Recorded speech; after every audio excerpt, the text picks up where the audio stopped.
आज हम गणित का एक बहुत महत्वपूर्ण अध्याय प्रारंभ करने जा रहे हैं जिसका नाम है फलन। ये बहुत ही विशेष अध्याय है, इसको हम बड़े ध्यान से पढ़ेंगे। पूरी गणित हमारी आगे 12th क्लास की केवल इस फलन पर निर्भर करती है। ठीक है, फलन को हम कैसे देखते हैं कि दो समुच्चय हमारे पास ए से बी, दो समुच्चय है हमारे पास ए से बी और वो अरिक्त समुच्चय हैं, तो उनमें क्या होना चाहिए, जो फलन होता है वो एक विशेष प्रकार का संबंध होता है जिसमें दो समुच्चय इस प्रकार से जुड़े होते हैं कि समुच्चय ए के प्रत्येक अवयव, समुच्चय ए का प्रत्येक अवयव, मान लो A1 A2 A3, इसका हमने ले लिया B1 B2 B3, तो समुच्चय ए का हर एक अवयव यहाँ पर एकांकी तौर से समुच्चय बी से जुड़ा होता है। एकांकी तौर से मतलब जैसे A1 को हमने B1 दे दिया, ठीक है, अब A1 को हम कुछ और नहीं दे सकते। A1 को B1 दे दिया तो अब A1 को असाइन दूसरा हम नहीं दे सकते, A1 को B1 ही दिया, ठीक है। A2 को हमने B2 दे दिया, इसके लिए भी प्रतिबिंब हम बोलते हैं इसको, A1 का प्रतिबिंब B1 है, A2 का प्रतिबिंब B2 है, ठीक है। चाहो तो हम जैसे A3 का प्रतिबिंब भी B2 ले लें, कोई दिक्कत वाली बात नहीं। जो भी यहाँ पर कंडीशन लगेंगी वो केवल A और B पर निर्भर करेंगी, ठीक है। A पर मेन कंडीशन ये है कि यहाँ पर कोई भी अवयव खाली नहीं होना चाहिए। A1 A2 A3 का कोई भी अवयव, जैसे यहाँ पर है, कोई भी अवयव खाली नहीं होना चाहिए और प्रत्येक के लिए एकांकी तौर से वो समुच्चय B के अवयव से जुड़ा होगा।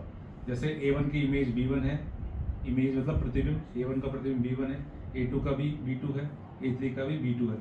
जबकि हम देखें यहाँ पर पूर्व प्रतिबिंब कुछ भी हो सकता है, जैसे B1 का पूर्व प्रतिबिंब A1 है, B2 का पूर्व प्रतिबिंब A2 और A3 है, B3 का कोई नहीं है। तो दो महत्वपूर्ण चीज़ें यहाँ पर हैं कि समुच्चय A का कोई भी अवयव खाली नहीं होना चाहिए और समुच्चय A का प्रत्येक अवयव एकांकी तौर से B से जुड़ा होना चाहिए।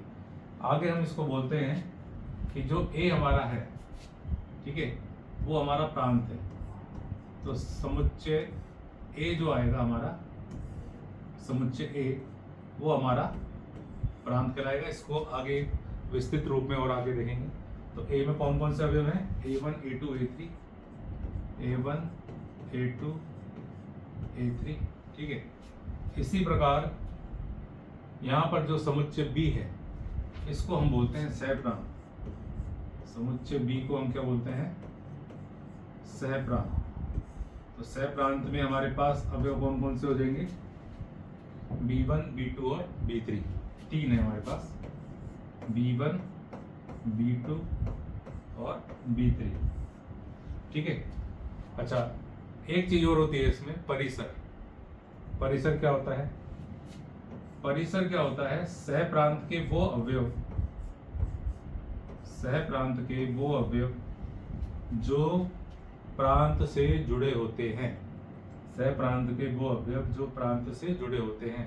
तो यहाँ पर कौन कौन से जुड़े हुए हैं, जैसे B1 जुड़ा हुआ है A1 से, B2 जुड़ा हुआ है यहाँ A2 A3 से, लेकिन B3 नहीं जुड़ा हुआ, B3 खाली है।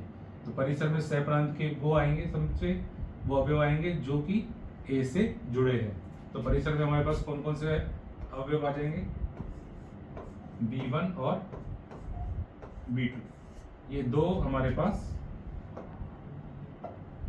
ये दो हमारे पास इसके अवयव आ गए, B1 और B2। B3 इसमें नहीं आया है, ठीक है। तो देखो यहाँ पर अगर हम देखते हैं इनका जो प्रतिबिंब है, A1 का प्रतिबिंब B1, A2 और A3 का प्रतिबिंब B2 और B3 यहाँ पर खाली है। पूर्व प्रतिबिंब की बात करें तो B1 का पूर्व प्रतिबिंब A1 है, B2 का A2 और A3, ठीक है। ये तो एक मोटे तौर पर हमने बताया। अभी इसको हम एक एग्जाम्पल लेके देखते हैं, ठीक है। एक एग्जाम्पल लेते हैं हम इसका।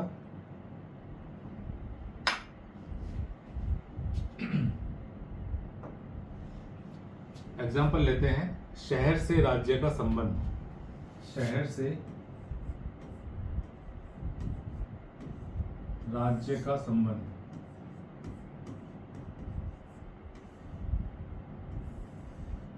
ठीक है। तो कुछ शहर हम यहाँ पर कवर करते हैं, जैसे मान लो कि जयपुर है, ठीक है, कोटा है, ठीक है, इसका संबंध किससे है? राजस्थान से। इसका संबंध किससे है? राजस्थान से। ऐसे और ले लेते हैं, मान लो लखनऊ है, वाराणसी है, इसका संबंध किससे है? उत्तर प्रदेश से है, ठीक है। अच्छा और ले लेते चलो, देहरादून,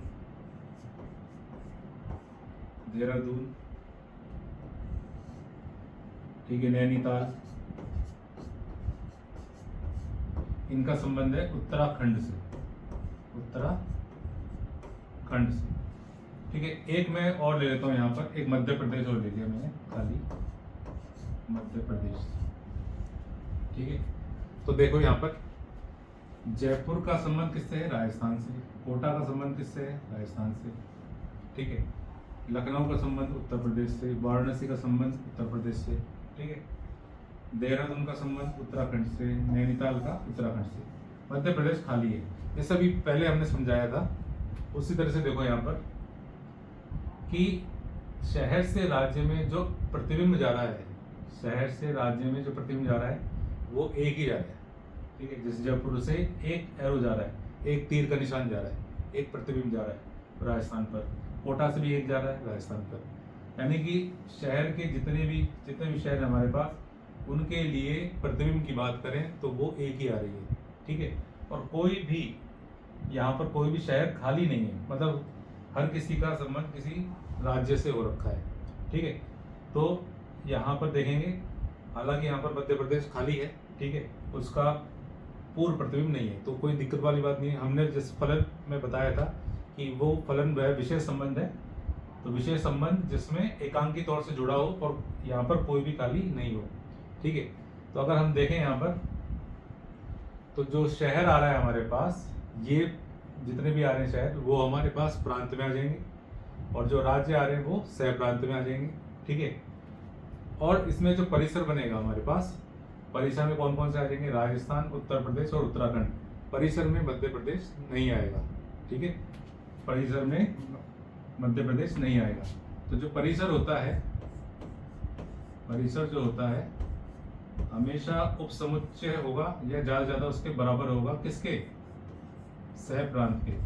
किसके? सह प्रांत के।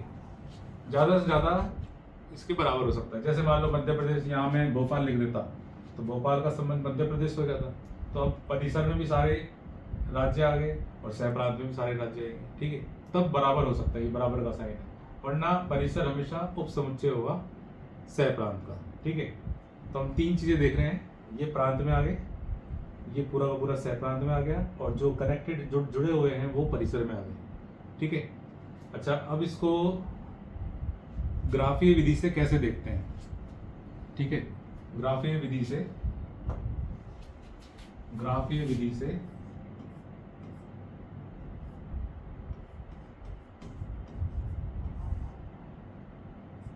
ग्राफीय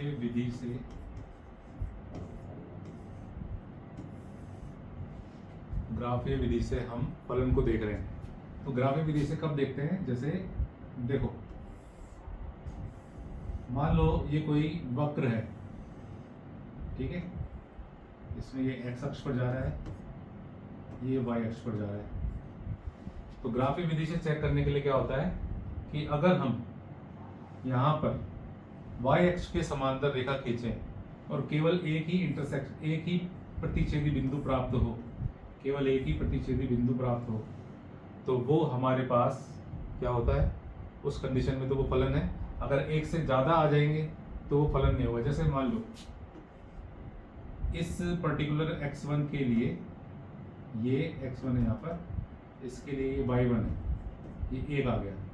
इस x2 के लिए ये हमारे पास मान लो y2 आ गया, इस तरह से, ठीक है। अभी इस कंडीशन में इस यहाँ पर ये फलन है, लेकिन मान लो एक दूसरा कर्व ग्राफ हम ले लेते हैं दूसरा, जैसे ये इस तरह से है, ठीक है।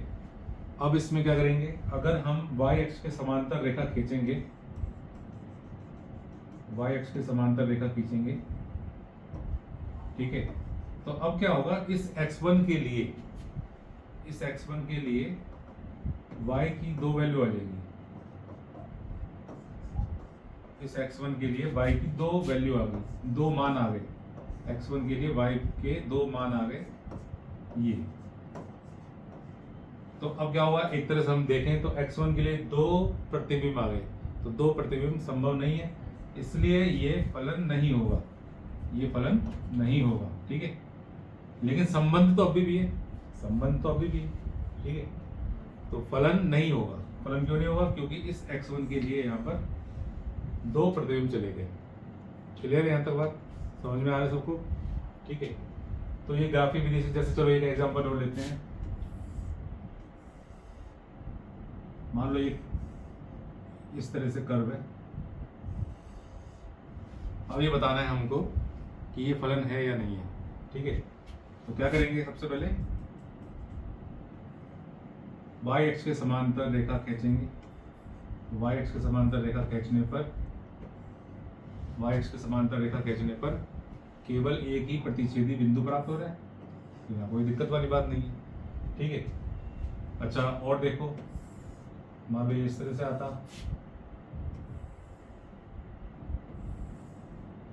अब y अक्ष के समांतर रेखा खींचे मान लो, तो अभी भी कोई दिक्कत नहीं है, क्योंकि अभी प्रतिच्छेदी बिंदु क्या आएगा, एक ही मिलेगा, कहीं भी आप y अक्ष के समांतर रेखा खींचेंगे तो एक ही प्राप्त हो रहा है। तो ये भी हमारे पास फलन है, ये भी है, ये भी है, ठीक है। लेकिन ये नहीं है, क्योंकि यहाँ पर x1 के लिए दो प्रतिबिंब आ गए। क्लियर है यहाँ तक बात, सबको समझ आ रही है? अच्छा अब देखो प्रांत को थोड़ा सा विस्तृत रूप में देखते हैं, बाकी दो विस्तृत रूप में आगे भी पढ़ेंगे, अभी समझाने के लिए, प्रांत को आगे समझाने के लिए थोड़ा सा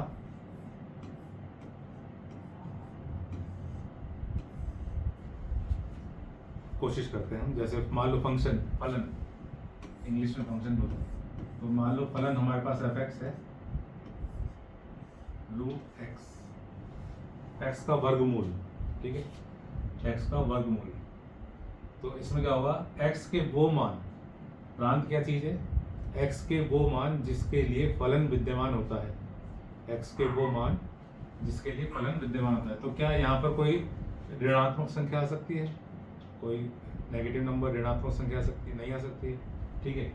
यहाँ पर क्या होगा, x हमेशा ग्रेटर देन इक्वल टू 0 होगा, x हमेशा 0 से बड़ा या 0 के बराबर हो सकता है, ठीक है, 0 से बड़ा या 0 के बराबर हो सकता है। समझ में आ रही बात? तो यहाँ पर जो प्रांत होगा 0 से आगे, 0 से अनंत तक की ओर जाएगा, ठीक है, 0 से अनंत तक की ओर जाएगा।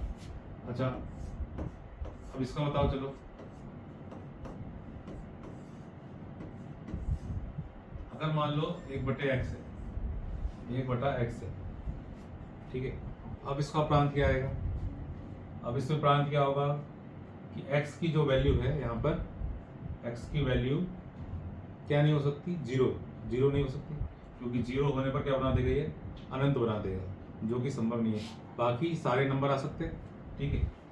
तो हम इसमें सारे रियल नंबर में से 0 को निकाल देते हैं, तो रियल नंबर को हम r से डिनोट करते हैं, उसमें से हम 0 को निकाल देते हैं, तो r - 0 जो आएगा इसका प्रांत आएगा। समझ में आ रही बात, सिंपल 1/x है। अच्छा इसी में थोड़ा सा और देखें, फंक्शन हमारे पास मान लो 1/√x है, 1/√x है। अब क्या आएगा, तो जैसे ऊपर था वर्गमूल x का, तो x greater than equal to 0 था, x 0 या 0 से बड़ा था, लेकिन यहाँ इसमें और इसमें क्या अंतर है, अब ये नीचे आ गया, तो 0 नहीं आ सकता, बाकी सब आ सकते हैं। यानी कि क्या लिख सकते हैं हम कि x का मान 0 से बड़ा होगा, x का मान 0 से बड़ा होगा, तो 0 से आगे की तरफ हम इसको लेकर जाएंगे, तो 0 से अनंत की तरफ जाएंगे। समझ में आ रही बात? ठीक है, तो ये तो हमने एक इसका मूलभूत सिद्धांत बताया वेदांत का। इसको और विस्तृत रूप में आगे भी पढ़ेंगे हम, ठीक है ना। अच्छा, चलिए देखते हैं।